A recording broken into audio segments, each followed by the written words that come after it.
Hello everyone, welcome to Keystone Life Sciences. Last lecture में हम लोग एन लिंक्ड ग्लाइकोसाइलेशन की बात कर रहे थे। वहां पे हमने आपको बताया कि जो सिक्रेटरी प्रोटीन सिंथेसाइज होती हैं सेल के अंदर, वो ईआर के ल्यूमेन में जाती हैं और वहां पे उनका पोस्ट ट्रांसलेशनल मॉडिफिकेशन किया जाता है और सबसे पहले एन लिंक्ड ग्लाइकोसाइलेशन होता है। ठीक है, लास्ट लेक्चर में मैंने आपको बताया कि एन लिंक्ड ग्लाइकोसाइलेशन के दौरान जो नेसेंट पॉलीपेप्टाइड होती हैं उनके स्पेसिफिक एस्पेराजीन रेजिड्यू पर एक 14 शुगर यूनिट का ओलिगोसैकेराइड ट्रांसफर किया जाता है। ठीक है, वो ओलिगोसैकेराइड प्रिकर्सर किस तरह से बनता है, कहाँ पे बनता है, कैसे बनता है, इसके बारे में हम लोगों ने लास्ट लेक्चर में डिस्कस किया। ठीक है, लास्ट लेक्चर में हम लोगों ने पूरा जो प्रिकर्सर ओलिगोसैकेराइड होता है उसकी सिंथेसिस तक स्टडी कर लिया था। ठीक है, और उस प्रिकर्सर ओलिगोसैकेराइड में कौन कौन से मोनोसैकेराइड्स थे, उसमें तीन ग्लूकोज थे, 9 मैनोज थे और 2 एनएसिटिल ग्लूकोसामीन थे। ठीक, ये पूरा प्रिकर्सर ओलिगोसैकेराइड था, इसको हम लोगों ने सिंथेसाइज कर लिया था। ठीक है, अब क्या होता है, मैंने ये भी आपको बताया था कि इसके पहले की प्रोटीन ईआर के ल्यूमेन तक पहुंचे, ये जो प्रिकर्सर है ये ईआर की मेम्ब्रेन में एक डोलिकॉल फॉस्फेट लिपिड होती है, उस पे जाकर के असेंबल्ड हो जाता है और जैसे ही प्रोटीन इमर्ज होकर के ईआर के ल्यूमेन में पहुंचती है तो स्पेसिफिक एस्पेराजीन रेजिड्यू पर ये पूरा का पूरा ओलिगोसैकेराइड क्या कर दिया जाता है, ट्रांसफर कर दिया जाता है। क्या होता है, इंटायर ओलिगोसैकेराइड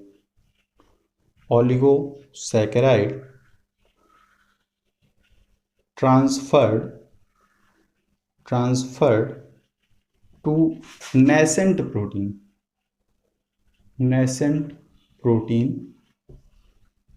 प्रोटीन में कहां पे, on specific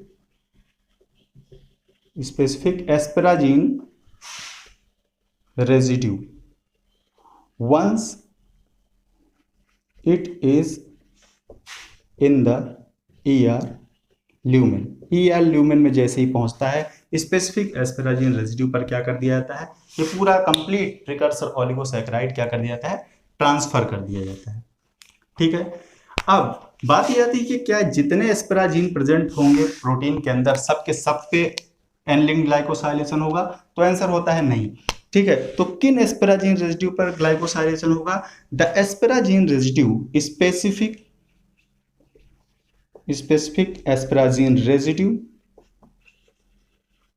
in the tripeptide, किसमें, ट्राइपेप्टाइड में होते हैं, ट्राइपेप्टाइड। और उस ट्राइपेप्टाइड में क्या होता है, एस्पेराजीन एक्स सीरीन या फिर एस्पेराजीन एक्स थ्रियोनिन। ठीक, इसको इस तरह से भी लिखा जाता है, ASN एक्स सीरीन या फिर ASN एक्स थ्रियोनिन।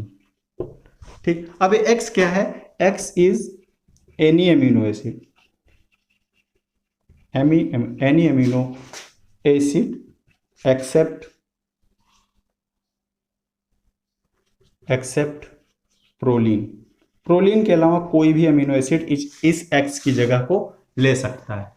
ठीक है, अब एक और सवाल यहाँ पे निकल के आता है, क्या जितने ट्राइपेप्टाइड पॉलीपेप्टाइड के अंदर में प्रेजेंट है, मतलब जो नेसेंट प्रोटीन आ रही है उसमें जितने ट्राइपेप्टाइड प्रेजेंट है, क्या सब पे एन लिंक्ड ग्लाइकोसाइलेशन होगा, तो इसका भी आंसर है नहीं। सारे ट्राइपेप्टाइड्स पे एन लिंक्ड ग्लाइकोसाइलेशन नहीं होता है, कुछ स्पेसिफिक ट्राइपेप्टाइड ही प्रोटीन में पाए जाते हैं जहां पे एन लिंक्ड ग्लाइकोसाइलेशन होता है। ये डिपेंड करेगा कि वो प्रोटीन कहां पे जाएगी, उस प्रोटीन का डेस्टिनेशन क्या है, उस प्रोटीन का फंक्शन क्या है।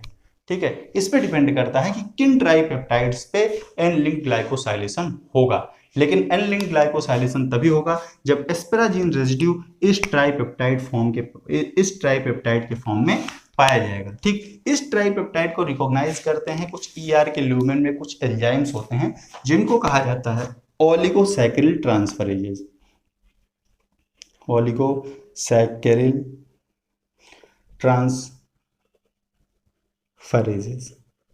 ठीक, ओलिगोसैकेरिल ट्रांसफरेजेस इस ट्राइपेप्टाइड को रिकॉग्नाइज करते हैं और यहाँ पे वो पूरी 14 शुगर की जो ये यहाँ पे ओलिगोसैकेराइड यूनिट है उसको स्पेसिफिक एस्पेराजीन रेजिड्यू पे ट्रांसफर कर देते हैं। कौन, ओलिगोसैकेराइड ट्रांसफरेज।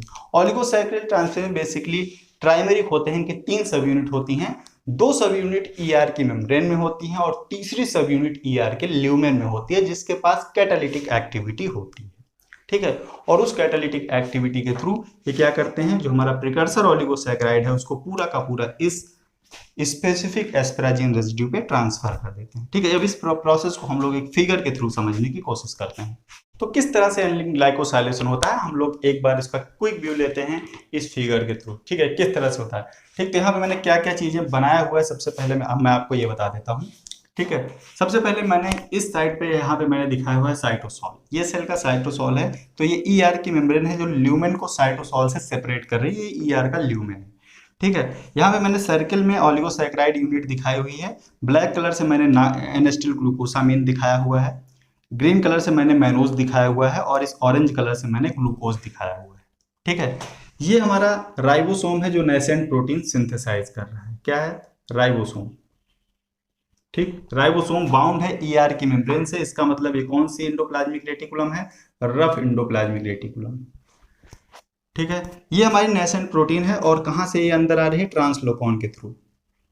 ट्रांसलोकॉन खुल गए हैं और ट्रांसलोकॉन के थ्रू ये प्रोटीन अंदर आना शुरू हुई। ये हमारी प्रिकर्सर ओलिगोसैकेराइड है। लास्ट लेक्चर अगर आपको याद हो तो हमने यहाँ पे लास्ट में जो लेक्चर बनाया था, ये हमारी प्रिकर्सर ओलिगोसैकेराइड बन के तैयार हो गई थी। अभी प्रोटीन ईआर के ल्यूमेन में पहुंची नहीं है और ये बन के तैयार हो गई है। ठीक, हमने इसीलिए इसको पहले ही लेक्चर में बना लिया था। ठीक है, अब ये बन के तैयार है और प्रोटीन आना शुरू हुई। जैसे ही प्रोटीन निकल करके ईआर के ल्यूमेन में आई तो स्पेसिफिक एस्पैरागिन रेसिड्यू जो ट्राइपेप्टाइड के फॉर्म में होंगे, वहां पे पूरा का पूरा जो हमारा बना हुआ है क्या, ओलिगोसैकेराइड प्रिकर्सर ट्रांसफर कर दिया जाता है। और ट्रांसफर कौन करता है, ओलिगोसैकेरिल ट्रांसफरेजेस। ठीक, ओलिगोसैकेराइड ट्रांसफर जाते हैं और इस पूरी शुगर यूनिट को ट्रांसफर कर देते हैं स्पेसिफिक एस्पैरागिन रेसिड्यू ऑफ, ये क्या है, नेसेंट पेप्टाइड है, नेसेंट पॉलीपेप्टाइड। ठीक, इस पूरी प्रोसेस के लिए एनर्जी कहाँ से आती है, सवाल ये भी उठता है कि भाई ये यहाँ से ट्रांसफर हो रहा है तो एनर्जी कहाँ से आएगी। यहाँ पे मैंने आपको बताया था जो फर्स्ट शुगर जुड़ती है दैट इज एन-एसिटिल ग्लूकोसामीन, वो जुड़ती है डॉलीकॉल लिपिड से पायरोफॉस्फेट बॉन्ड के थ्रू। तो ये वाला जो बॉन्ड यहाँ पे बना हुआ है ये क्या है, पायरोफॉस्फेट बॉन्ड है, पायरोफॉस्फेट है। और पायरोफॉस्फेट बॉन्ड जो होता है हाई एनर्जी बॉन्ड होता है। ठीक, तो जब ये शुगर मॉलिक्यूल यहाँ से जा करके अटैच होने वाले होते हैं तो ये पायरोफॉस्फेट बॉन्ड टूट जाता है, क्योंकि ये हाई एनर्जी बॉन्ड है। तो जो एनर्जी यहाँ पे रिलीज होती है उसी एनर्जी के थ्रू ये यहाँ पे जा करके ज्वाइन हो जाता है। तो डॉलीकॉल लिपिड से जो पायरोफॉस्फेट के थ्रू पहला एन-एसिटिल ग्लूकोसामीन जुड़ता है, उस पायरोफॉस्फेट बॉन्ड के टूटने से जो एनर्जी निकलती है वही एनर्जी यहाँ पे इस ट्रांसफर में यूटिलाइज होती है। ठीक है, अब एनिलिन ग्लाइकोसाइलेशन हो गया। ठीक है, जैसे ही एनिलिन ग्लाइकोसाइलेशन होता है इसका मॉडिफिकेशन स्टार्ट हो जाता है और उस मॉडिफिकेशन के दौरान सबसे पहले 3 ग्लूकोज मॉलिक्यूल्स एक एक करके रिमूव कर दिए जाते हैं। रिमूव कैसे किए जाते हैं, यहाँ पे एंजाइम आता है ग्लूकोसाइडेज आते हैं और वो क्या करते हैं, स्पेसिफिक ग्लूकोसाइडेज एक एक करके, आप देखिए यहाँ 3 था 2 हो गया, एक एक करके ग्लूकोज मॉलिक्यूल्स को रिमूव करना स्टार्ट कर देते हैं और लास्ट में सारे ग्लूकोज मॉलिक्यूल्स रिमूव हो जाते हैं। लेकिन कुछ प्रोटीन्स ऐसी भी होती हैं जिनके प्रॉपर फोल्डिंग के लिए एक ग्लूकोज मॉलिक्यूल की जरूरत पड़ती है। तो ऐसी प्रोटीन में क्या करता है, सारे ग्लूकोज मॉलिक्यूल को रिमूव करने के बाद एक ग्लूकोज मॉलिक्यूल वापस जोड़ दिया जाता है। ठीक है, तो वो जाएंगी और अपना प्रॉपर फोल्डिंग करेंगी। कैसे करेंगे हम आगे चल के आपको बताएंगे। ठीक है, तीनों ग्लूकोज के रिमूव होने के बाद एक मैनोज भी आखिरकार रिमूव कर दिया जाता है, पॉसिबली एक मैनोज भी रिमूव हो जाता है। ठीक है, तो शुरू में जो हमारा ओलिगोसैकेराइड यूनिट ट्रांसफर हुई थी इस पूरे नेसेंट पॉलीपेप्टाइड पे, उसके पास क्या क्या था जरा हम एक बार क्विक व्यू लेते हैं। उसके पास 3 ग्लूकोज थे, 9 मैनोज थे और 2 एन-एसिटिल ग्लूकोसामीन थे। ठीक, लेकिन फाइनल जब हमारा जो प्रोटीन गाल्गी बॉडी में जा रही है, सिस गोल्गी में जा रही है, उसके पास क्या शुगर यूनिट होंगी, अगर हम उसकी बात करें तो उसके पास तीनों ग्लूकोज रिमूव हो जाएंगे, मतलब 8 मैनोज होंगे और एक मैनोज भी रिमूव हो गया तो 8 मैनोज होंगे और हमारे 2 एन-एसिटिल ग्लूकोसामीन बचे होंगे। सिर्फ यही 2 चीजें वहां पे जाती हैं, जब सिर्फ यही दो चीज यही इतने शुगर मॉलिक्यूल्स अटैच होते हैं जब प्रोटीन पहुंचती है कहाँ पे, सिस गाल्गी नेटवर्क में, जहां पे इसकी फर्दर प्रोसेसिंग होती है। ठीक है, तो इस तरह से एन लिंक्ड जो ऑलिगोसैकेराइड्स होते हैं उनकी प्रोसेसिंग होती है। ठीक है, अब यहाँ पे सवाल ये उठता है कि तीनों के तीनों ग्लूकोज मॉलिक्यूल्स यहाँ पे जोड़े क्यों गए, और जोड़े गए तो हटा क्यों दिए गए। ठीक है, तो प्रोटीन की प्रॉपर फोल्डिंग के लिए जरूरी है कि ये तीनों ग्लूकोज मॉलिक्यूल यहाँ से हटाया जाए, क्योंकि वहाँ पे कुछ प्रोटीन्स ऐसी भी होती हैं जो सिंगल ग्लूकोज से बाइंड करती हैं, या फिर कुछ चेप्रॉन्स ऐसे भी हैं जो कि किसी भी ग्लूकोज मॉलिक्यूल से बाइंड नहीं करते, वहाँ पे ग्लूकोज एब्सेंट होता है तभी वो अपना फंक्शन ले पाते हैं। ठीक है, तो इसलिए इसको रिमूव किया जाता है। ठीक है, तो इस ग्लूकोज का यहाँ पे काम क्या है। ठीक, अब आपको अगर याद हो तो मैंने कहा था कि ऑलिगोसैकेराइड की सिंथेसिस में ग्लूकोज मॉलिक्यूल सबसे लास्ट में जुड़ता है। ठीक है, ऑलिगोसैकेराइड मॉलिक्यूल सबसे लास्ट में जुड़ता है। ठीक है, तो ये ऑलिगोसैकेराइड प्रिकर्सर बन के तैयार हुआ है, ये सिस्टम को पता कैसे चलेगा, तो कोई सिग्नल वहां पे होना चाहिए ना। तो ये जो लास्ट में ग्लूकोज मॉलिक्यूल जुड़ते हैं ये एक सिग्नल की तरह काम करते हैं। अगर ग्लूकोज मॉलिक्यूल यहां से आकर के जुड़ गया है तो इसका मतलब ये हुआ कि पूरा का पूरा ऑलिगोसैकेराइड प्रिकर्सर तैयार हो चुका है, ये एक सिग्नल है। अब ये ट्रांसफर करने के लिए तैयार है। ठीक, तो लास्ट में जो ग्लूकोज मॉलिक्यूल जुड़ते हैं वो सिग्नल की तरह काम करते हैं कि जो हमारा प्रिकर्सर ऑलिगोसैकेराइड है वो बन के तैयार हो गया। ठीक है, एक तो बात। अब बात आती है कि ये जो एन लिंक ग्लाइकोसाइलेशन किया गया, इतना लंबा चौड़ा मैंने आपको यहाँ पे सब कुछ बताया, इसका सिग्निफिकेंस क्या है, ये क्या रोल प्ले करता है, इसकी इंपॉर्टेंस क्या है। ठीक है, तो इसकी इंपॉर्टेंस के बारे में हम लोग बात करते हैं। तो सबसे पहला जो इंपॉर्टेंस इसका निकल के आया सामने वो ये था कि ये प्रोटीन्स की प्रॉपर फोल्डिंग में हेल्प करता है। किस में हेल्प करता है, प्रॉपर फोल्डिंग में हेल्प करता है। अगर हम लोग सिग्निफिकेंस की बात करें, सिग्निफिकेंस एन लिंक ग्लाइकोसाइलेशन का पहला सिग्निफिकेंस था प्रॉपर फोल्डिंग ऑफ प्रोटीन। ये प्रॉपर फोल्डिंग में हेल्प करता है, proper folding of polypeptide, polypeptide की प्रॉपर फोल्डिंग। ठीक, और इसको एक्सपेरिमेंटली देखा भी गया। कैसे देखा गया, एक सेल्स थी जिसको इन्फ्लुएंजा वायरस ने इन्फेक्ट किया था। ठीक, ऐसी सेल ली गई जिसको इन्फ्लुएंजा वायरस से इन्फेक्ट कराया गया और फिर उस सेल को ट्रीट किया गया ट्यूनिकामाइसिन से। किससे, ट्यूनिकामाइसिन से, ट्यूनिकामाइसिन से। ठीक, बात आ गई ट्यूनिकामाइसिन की, बात आ गई। ट्यूनिकामाइसिन है क्या, it is the inhibitor of, ये क्या है, inhibitor of N linked glycosylation, N linked glycosylation का इनहिबिटर है। तो ये कैसे इनहिबिट करता है इसकी बात कर लेते हैं, किस स्टेप पे इनहिबिट करेगा। मैंने आपको बताया था कि जो ऑलिगोसैकेराइड प्रिकर्सर की सिंथेसिस शुरू होती है तो सबसे पहले एक एन एसिटिल ग्लूकोसामीन आता है जो कि डॉलिकॉल फॉस्फेट से पायरोफॉस्फेट के थ्रू जुड़ता है। ये पहला स्टेप था। ठीक, उसी पहले स्टेप का ये इनहिबिटर है। किस चीज का इनहिबिटर है, inhibits very first step of oligosaccharide precursor synthesis, oligosaccharide precursor synthesis, oligosaccharide precursor synthesis के पहले स्टेप को ये इनहिबिट कर देता है। ठीक, ऑलिगोसैकेराइड प्रिकर्सर के सिंथेसिस के फर्स्ट स्टेप को क्या करता है, इनहिबिट कर देता है। मतलब पहला ही एसिटिल ग्लूकोसामीन नहीं जुड़ेगा तो बाकी की कैसे जुड़ेंगे, मतलब वो प्रिकर्सर बनेगा ही नहीं। जब प्रिकर्सर ही नहीं बनेगा तो एन लिंक ग्लाइकोसाइलेशन कहाँ पे होगा।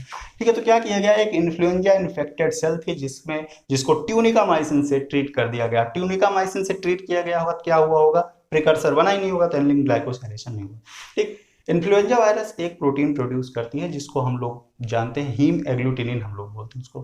ठीक, तो वहां पे देखा गया कि जो प्रिकर्सर हीम एग्लूटिनिन है उसकी सिंथेसिस तो हुई लेकिन वो प्रोटीन प्रॉपर फोल्ड नहीं हो पाई, जिसकी वजह से वो अपना नेटिव फंक्शन गेन नहीं कर पाई। इससे पता चला कि अगर प्रोटीन में एन लिंक ग्लाइकोसाइलेशन नहीं होता है तो प्रोटीन अपना प्रॉपर फंक्शन नहीं कर पाती है, अपना नेटिव कन्फर्मेशन गेन नहीं कर पाती है, फोल्ड नहीं हो पाती, मिसफोल्ड रह जाती है। ठीक है, दूसरा इंपॉर्टेंट फंक्शन ये प्ले करती है, इट प्रोवाइड्स स्टेबिलिटी, प्रोटीन्स को स्टेबिलिटी प्रोवाइड करती है। Stability in the sense, protein जो हमारी सेल होती है उसके एक्स्ट्रा सेलुलर एनवायरनमेंट में बहुत सारे प्रोटीएजेज होते हैं जो कि प्रोटीन्स को क्लीव करते हैं। ठीक, अगर प्रोटीन का अनलिंक्ड ग्लाइकोसाइलेशन या ग्लाइकोसाइलेशन नहीं होता है और वो प्रोटीन ऐसे ही वहां पे सिक्रीट कर दी जाती हैं एक्स्ट्रा सेलुलर मैट्रिक्स में, तो वहां पे जो प्रोटीएजेज हैं वो उसको आसानी से क्लीव कर देते हैं in comparison to that protein those are properly unlinked glycosylated. अगर प्रॉपरली अनलिंक्ड ग्लाइकोसाइलेटेड हैं तो वो आसानी से प्रोटीएजेज उनको क्लीव नहीं कर पाते हैं, बहुत लंबे टाइम के बाद कहीं जाकर वो क्लीव कर पाते हैं। लेकिन अगर ग्लाइकोसाइलेटेड प्रॉपरली नहीं है तो उनको आसानी के साथ वो क्लीव कर देते हैं। ठीक, और ये देखा भी गया है, एक्सपेरिमेंटली देखा भी गया है, फाइब्रोनेक्टिन जो ईसीएम की प्रोटीन है उसके केस में देखा गया है कि अगर वो प्रोटीन प्रॉपरली ग्लाइकोसाइलेटेड नहीं थी तो ईसीएम में वो आसानी से डिग्रेड हो गई, और अगर ग्लाइकोसाइलेटेड फॉर्म में पहुंची थी तो उसको डिग्रेड होने में थोड़ा टाइम लगा। ठीक है, तो इस तरह से एक्सपेरिमेंट करके इसको देखा गया। तीसरा, cell cell interaction, cell cell interaction and adhesion, cell cell interaction and addition. अब सेल सेल एडिशन का भी एग्जांपल देखा गया है सीधे सीधे कि जो कार्बोहाइड्रेट यूनिट्स जुड़ती हैं एन-लिंक्ड ग्लाइकोसाइलेशन या ओ-लिंक्ड ग्लाइकोसाइलेशन के दौरान वो सेल एडिशन में फंक्शन करती हैं। कैसे करती हैं? एक प्रोटीन होती है कैम, सेल एडिशन मॉलिक्यूल इसको बोलते हैं कैम, पाई कहाँ पे जाती है? WBC पे पाई जाती है, WBC पे पाई जाती है, व्हाइट ब्लड सेल्स पे कैम पाई जाती है, इसको कहते हैं सेल एडिशन मॉलिक्यूल्स। और ये जो सेल एडिशन मॉलिक्यूल प्रोटीन्स होती हैं ये बहुत हाईली ग्लाइकोसाइलेटेड होती हैं। ठीक, जिसकी वजह से क्या होता है कि जो ब्लड वेसल की इंडोथीलियल सेल्स होती हैं उनके पास भी कैम होते हैं, उन कैम से, ठीक है, कैम किसके पास है? WBC के पास भी है और इंडोथीलियल सेल्स के पास भी है, इंडोथीलियल सेल्स के पास भी है, इसके पास भी क्या है? कैम। तो इसका कैम और इसका कैम, ये दोनों कैम आपस में इंटरेक्ट करते हैं, ये दोनों कैम आपस में इंटरेक्ट करते हैं। जब ये दोनों आपस में इंटरेक्ट करते हैं तो WBC क्या होती है? इंडोथीलियल सेल्स पे जाकर के चिपक जाती है, और जैसे ये इंडोथीलियल सेल्स पे चिपक जाती है तो इसके थ्रू ये मूव करके उस साइड पर पहुंच जाती हैं जहां पे कोई इन्फेक्शन हुआ है और वहां पे पहुंच के इन्फ्लामेशन इंड्यूस करती है। ठीक, तो इन्फ्लामेटरी रिस्पॉन्स के थ्रू के दौरान ये बहुत ही इंपॉर्टेंट प्रोसेस हो जाती है कि WBCs इंडोथीलियल सेल्स पे अटैच्ड हों और उस अटैचमेंट के लिए कैम प्रोटीन की जरूरत पड़ती है जो कि हाईली ग्लाइकोसाइलेटेड होती है। ठीक है, फोर्थ इसका सिग्निफिकेंस ये होता है कि यहां से जो ओलिगोसैकेराइड्स अटैच होते हैं वो इटसेल्फ एंटीजन की तरह फंक्शन करते हैं, एंटीजन की तरह फंक्शन करते हैं। और इसका बहुत अच्छा एग्जाम्पल मैंने आपको ग्लाइकोलिपिड्स के केस में बताया था, अपना ABO blood group. A antigen, B antigen, O antigen और AB एंटीजन ये कैसे डिसाइड होता है? ये डिसाइड होता है कि उस पर्टिकुलर प्रोटीन के ऊपर किस तरह के ओलिगोसैकेराइड सीक्वेंसेस जुड़े हुए हैं। मैंने आपको बताया था ग्लाइकोलिपिड्स के केस में कि ब्लड ग्रुप का डिटर्मिनेशन किस तरीके से होता है, कैसे ये डिफाइन होता है कि इस पर्टिकुलर इंडिविजुअल में कौन सा एंटीजन, ब्लड एंटीजन बन रहा है, A बन रहा है, B बन रहा है, AB बन रहा है, O बन रहा है। मैंने बहुत अच्छे से बताया उस लेक्चर में। बिल्कुल वही सेम प्रोसेस यहाँ पे भी फॉलो होती है ग्लाइकोप्रोटीन्स के केस में। ग्लाइकोप्रोटीन्स भी इसमें इंपॉर्टेंट रोल प्ले करती हैं इस चीज को डिफाइन करने में कि इस पर्टिकुलर इंडिविजुअल में कौन सा ब्लड ग्रुप होगा। ठीक है, तो ये सारी चीजें थी जो हमें आपको एन-लिंक्ड ग्लाइकोसाइलेशन के बारे में बतानी थी। ठीक है, तो ऑलमोस्ट मैंने सारी चीजें एन-लिंक्ड ग्लाइकोसाइलेशन के बारे में यहाँ पे कवर कर लिया है। लगभग सब कुछ मैं आपको बता चुका हूँ, कैसे होता है, इसका सिग्निफिकेंस क्या है, कैसे प्रिकर्सर सिंथेसाइज होते हैं, कहाँ पे होता है, वो सारी चीजें हम लोगों ने इस लेक्चर तक कवर कर लिया। अब हमारा बचता है डाइसल्फाइड बॉन्ड का फॉर्मेशन, जिसकी चर्चा हम लोग नेक्स्ट लेक्चर में करेंगे। ठीक है, तो इस लेक्चर को हम लोग यहीं पे फिनिश करते हैं, मिलते हैं नेक्स्ट लेक्चर में। Thank you for watching.